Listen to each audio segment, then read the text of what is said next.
Hi mga makaprouds! This is loveavielove, your lovely nurse na makaproud. Charing, hyper na pod. Hyper na punta. For today's video, makaprouds, is I would like to share how I got here in UK through direct hire. Interesado ba kayo malaman ano? Don't forget to like, comment, and subscribe to my lovely channel, loveavielove, makaprouds. Ring. Yeah.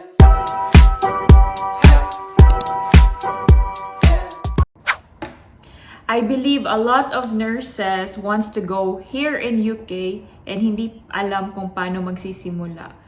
Or nagsimula nang mag-inquire sa mga IELTS or sa mga OET. Or yung iba naman dyan is nakapasa na ng IELTS or OET but doesn't know what to do next. Diba? Nakaka-relate ba kayo? Yes. Nakaka-relate din ako because I've been there before as well, like you. Nalilito din ako saan ako magsisimula, guys, to be honest. So, mga makaprouds, want to know how I got hired? Excited! Ring, drum roll nga dyan! Drum roll dyan. I went here through the help of my auntie's husband. She has been a nurse here for quite some time here in UK. And then she luckily has a friend who works in Sanctuary Health. So I am under Sanctuary Health. They are agency based in UK who help or who directly help nurses and other healthcare professionals who wants to work here in UK right now. I believe they are starting to get midwives as well. I don't know if that's the case. Charing. Hindi po ito networking na may referral fee ako, ha? Charing. I just shared my experience how I got here in UK through direct hire, guys. Makaprouds. The first thing that I did was to take the exam. I chose IELTS at that time because that was the year 2018 and OET was newly introduced at that year. So at the same time din, OET 25,000 din siya. So mahal siya, no? Whereas sa IELTS, it's just 10,000 in Philippine peso. Kaso nga lang, 3 takes ako. Yes, you heard me right. 3 take ako bago ako nakapasa sa IELTS, but I am proud of it because if not for it, hindi ako makakapunta dito sa UK.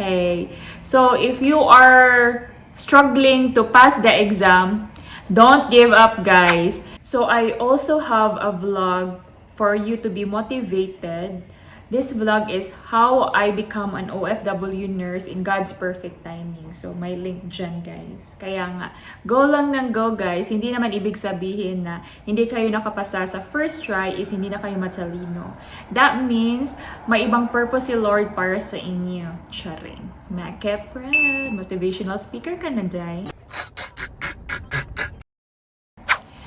So, after I passed my IELTS at that time, the next step is CBT. What is CBT? Computer-based test.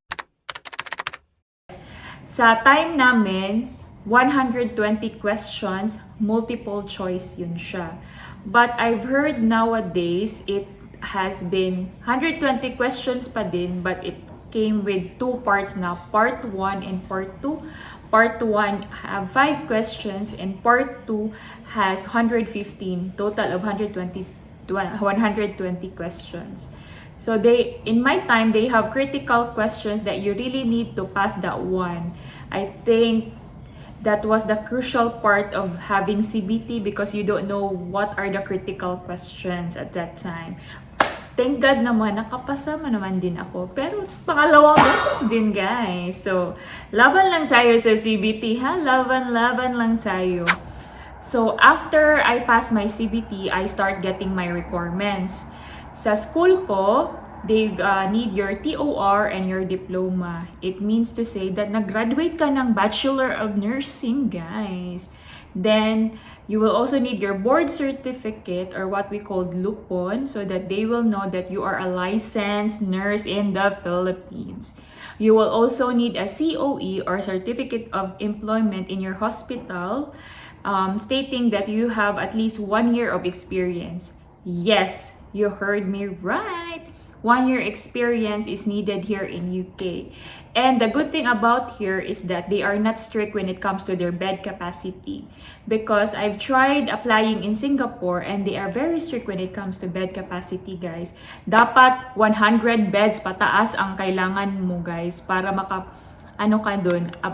eligible ka sa being a nurse in Singapore. Here, no, wala. As long as you have 1 year and above experience sa COE mo, good to go ka na, guys. Dito sa UK. So, dapat updated ang inyong contribution sa Pag-ibig, SSS, and PhilHealth. So, after I have the requirements, I book an IOM or what we call tuberculosis test. Sad to say, their office is still in Manila. They don't have branches in Visayas and Mindanao. At that time, I've paid 2,500 ata, but I think they've increased it today, 3,000 mahigit na siguro. So after I had my tuberculosis test, they will give you a form that means that you're all cleared. Kasi importante dito sa UK, guys, to be honest. Mas takot pa sila sa TB, guys, kaysa HIV. Next is, I booked my visa appointment. Gladly, at that time, the Cebu branch had opened. So, hindi na ako pumunta ng Manila, guys. So, tipid-tipid sa plane trip, no? So, I booked my VFS, and then they've said to me the standard working days is 15. And I received my visa on the 12th day, excluding weekends ang working days nila, guys. So, on the 12th day, I received my visa. After I have received my visa, so I already scheduled again for PDOS. What is PDOS? Pre-Departure Orientation Seminar. We all need that one before departure kasi nga, you need to have that certificate. The seminar is all about how to be an OFW, what to expect, mga ganun. Kasi hanapan talaga kayo ng immigration officer bago kayo mag-boarding, guys. And then, isa din siya sa requirements. Para marilisan kayo ng OEC, Overseas Employment Certificate. Yes. So, after I had that one, all the requirements that I accumulated, I have given it through email in Sanctuary Health, and they are the ones who process everything, including our flights, ganun. In Sanctuary, since they are based in UK, they need an agency in the Philippines to help us with our OEC. So, nag-tie up sila ng agency just to help us sa process along the way lang, yung papuntang UK na. So, I am also under 21st century. So, they are the ones who process our OEC para makalipad kami ng UK. And grabe, guys, ang experience namin. Parang, adrenaline talaga yun kasi muntik na kaming hindi makalipad. Kasi yung OEC namin wala pa before the day of our departure. Buti na lang kasi na-closean kami sa office noon. Basta office. Tapos, the next day, buti na lang nakuha nila in the morning. So, ayun. But luckily, in God's perfect timing talaga na makakalipad ako ng UK. So, ayun. Para maintindihan niyo mabuti kung paano ang process, I will show you the flowchart of my application. Okay?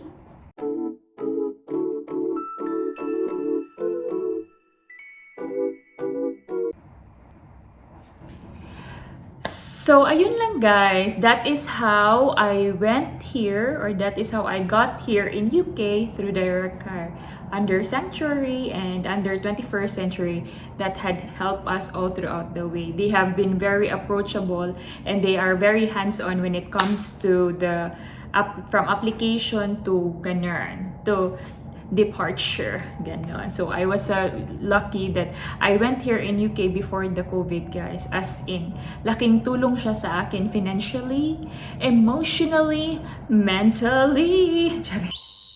Yes, I think I become more independent coming here. Iring! I was just so lucky to be able to come here in UK through direct hire because not everyone have been blessed to be here. So, sobrang happy ako guys. As in, never in my wildest dream na makakapunta ako dito ng UK. Pero, God is so good. As in, makaprouds. So, tuloy lang kayo sa mga pangarap nyo guys ha. Huwag talaga kayong susuko guys. Laban lang, iiyak, pero hindi sisik ha. So, thank you so much for watching mga makaprouds ha. I hope I had helped you in my little ways. And then, huwag kayong susuko guys. Never give up on your dreams. Alright? Ako si loveavielove nga nagaingon. Always wear a bright smile in your face. Don't complain and always compliment. Makaprouds!